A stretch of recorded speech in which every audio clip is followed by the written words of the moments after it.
Okay, here we are. Yud Beis Tammuz, Yom HaGeula, and the Frierdiker Rebbe. And we begin with Hayom Yom with a peace gun, a piece of the Frierdiker Rebbe is expressing himself.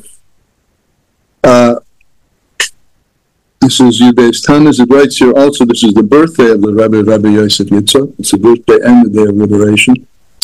On this day in 1927, it's a landmark date in the rise of the communist revolution, he received his good tidings. It's really interesting.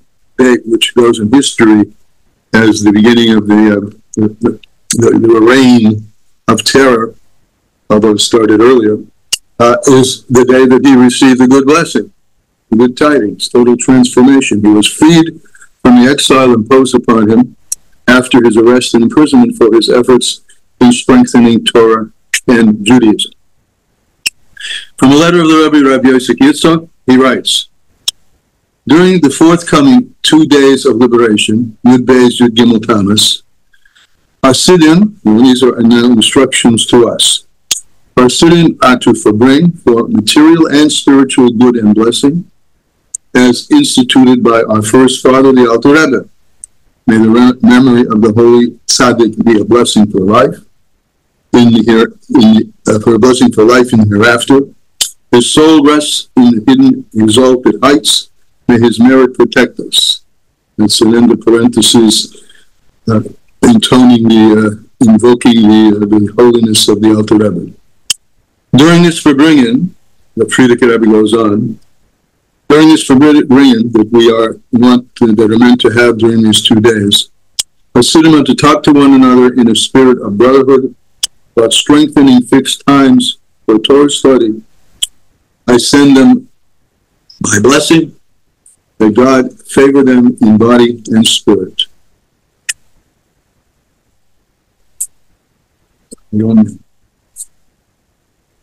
Okay. Amen, amen, amen.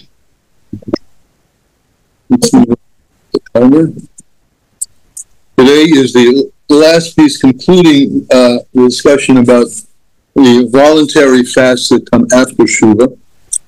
And it starts here in the Tanya, bottom of page 1027. And in the Kuti Amora, here,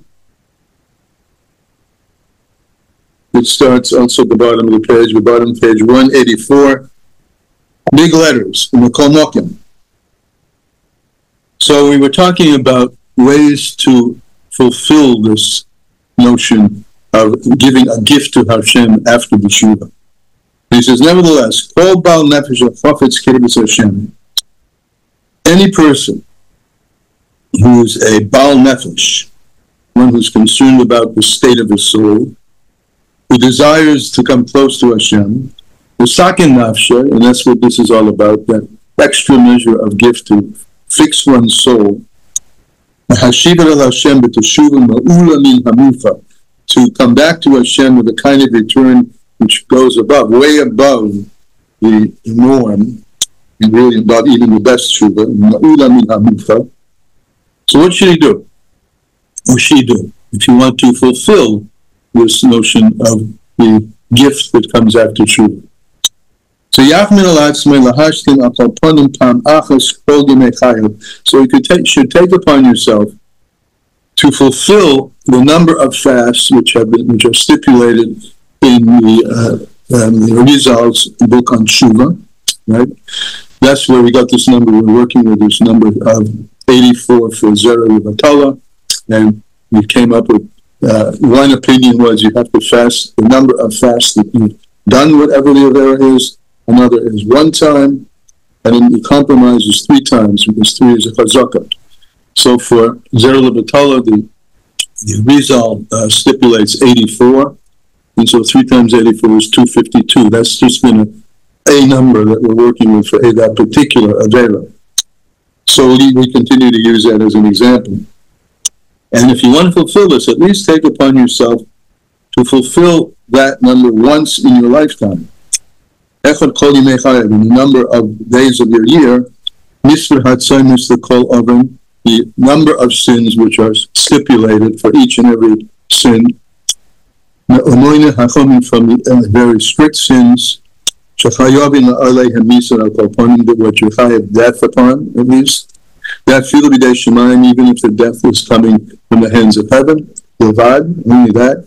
And he gives the example of if that's the sin that we're speaking about, we had paid Dalit 84 fasts, right?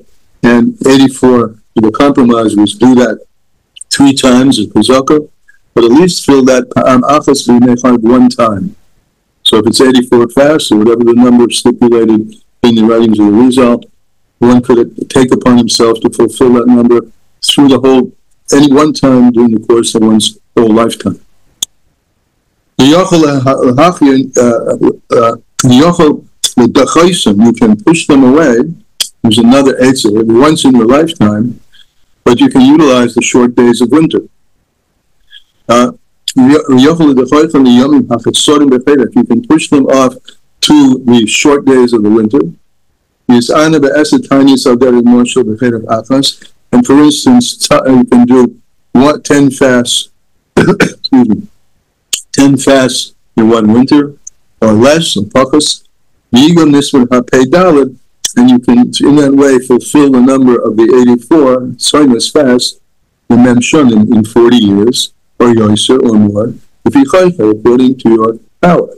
So you can arrange yourself to fulfill these fasts in ways that, remember, the guiding principle here is you're not allowed to fast to the extent that it damages your health in any way, because health is necessary for mitzvahs.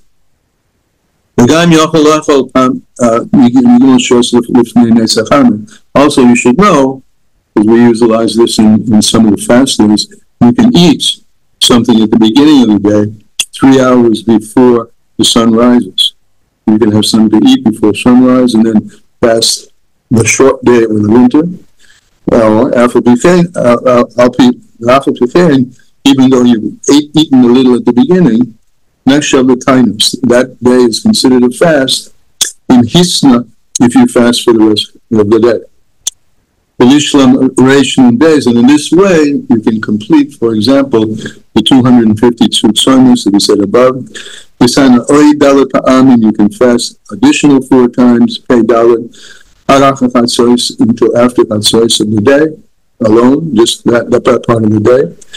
The Nafshav Gam can kindness Yerushalmi, because that kind of a fast is considered a fast, according to the Gemara, the Talmud Yerushalmi, the Jerusalem Talmud. Ubeis Chatziyoim, and 2 half days, in Shavim Leili Yamechad, are considered like one day, the Indians in regard to this. So you can find a way.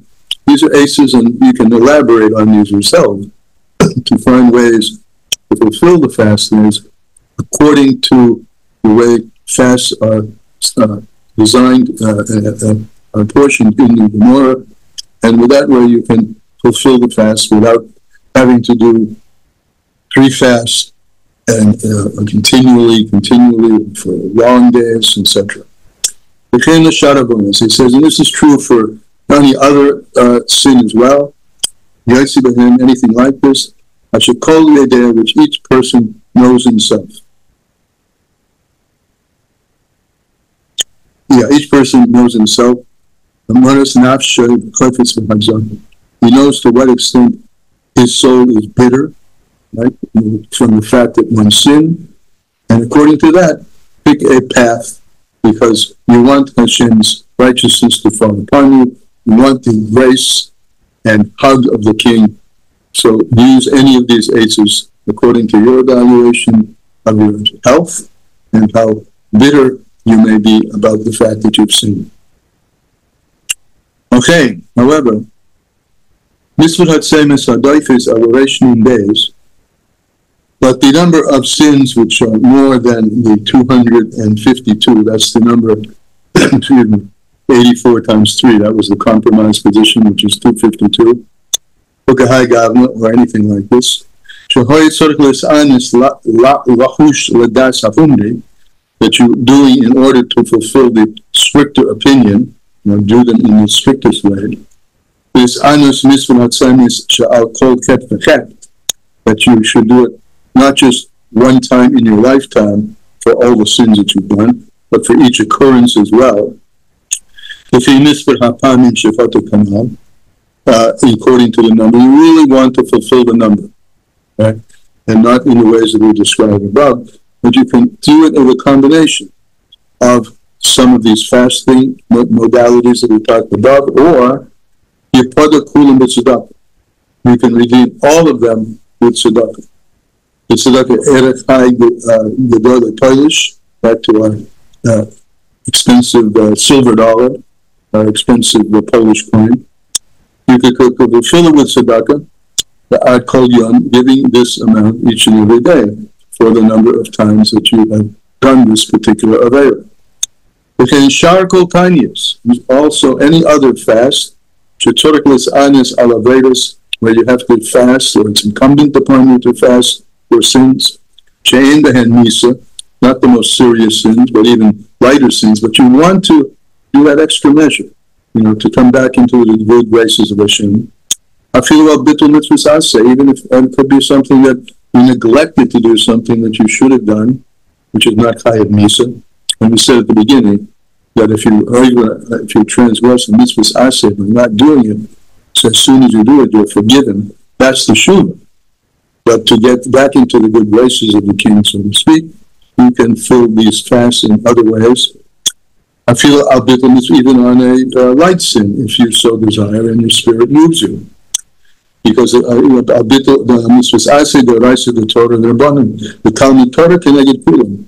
He brings Talmud Torah because we've said in other places that there's no person who escapes the lack of something in Talmud Torah. In other words, you could have been engaged in Torah, but you weren't.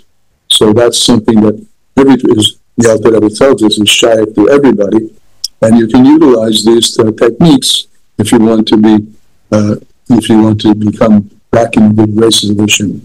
If you mitzvah hamafurish v'tikuni hatshuva, according to the number of fasts that are stipulated for whatever the mitzvah is that you're speaking about, however, is stipulated in the tikuni tshuva of the reason.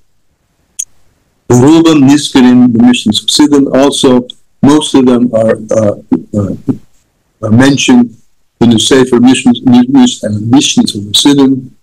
Rabbeinu Reichen in the 1700s, I believe, that's when that was written, if I'm not mistaken. And he has a missions of Chassidim in a chapter called the mitzvah, the chapter on Shuvah. A kol ka'ashel called yifte b'tzedakah. Everything, he writes, can be redeemed through tzedakah, as we said above. If you're not able to afflict yourself at all, because it's damaging to you. That's the big principle. You're not allowed to damage yourself. You're meant to be healthy in order to serve Hashem.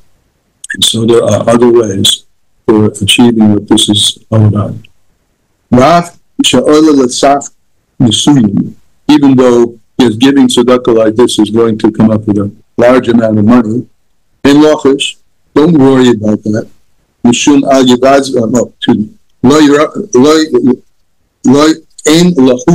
worry about the rules of tzedakah. We actually touched upon this earlier in Tanya, that a tenth is the norm and not more than a fifth, because if you start giving away more than a fifth, you can potentially damage your ability to have enough funds to just stay alive and do well and serve Hashem. So don't worry about that in this case. Why? He says the following. Because this is not called squandering money, even though you're giving a very large sum. This is not called squandering money. Because you're doing it to redeem your soul, from the fasts and the afflictions. And this is not words than refuah saguf. A person will spend anything, right? And I know people who are giving away their ability to sustain their daily life in a manner that they were used to, in order to spend as much as necessary to bring healing or restore life to someone else and to themselves. So this is restoring the life of your soul. So if you're going to do that for the life of the body, how much more so you do it for the life of the soul. So give it relay Godam for Shantsoka. This is not any worse than giving whatever you have to give to sustain whatever you need. And since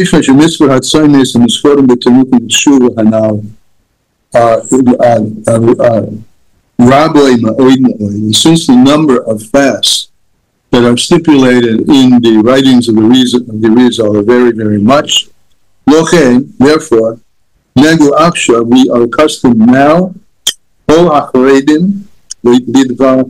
who have fear of God, Hashem, have fear of the utterances of Hashem. In other words, we want to do the best we can to serve Hashem. So it's a custom now for rabbis to give a lot of tzedakah. I mentioned this before, because of the weakness of the generation. We're not sturdy and strong the way they were in the previous generations. So it's much less will cause us to weaken ourselves in a way that we shouldn't. So he says the custom now has become to give tzedakah because of the weakness of the generation. Because we can't physically pain ourselves so much as was apparently able to be done in the early days. And it's written in another place on the pasuk, Chasdei Hashem ki lo tamanu. The kindness of Hashem are never wanted. That's the shot. The kindness of Hashem never ends. And in the drushes, we need the kindness of Hashem because we are not tam. It's playing the word taman. The kindness of Hashem never ends. That's the shot. But we need Hashem's because we are not tam. We are not perfectly clean. That's today's. Comments, questions, thoughts? Marbin b'tzedakah. Give tzedakah. Okay. Hello. Good morning. Well, anyone speaking? You. You're speaking. I'm not hearing anything. What? You're not speaking. Then we'll move on. We'll see you guys tomorrow.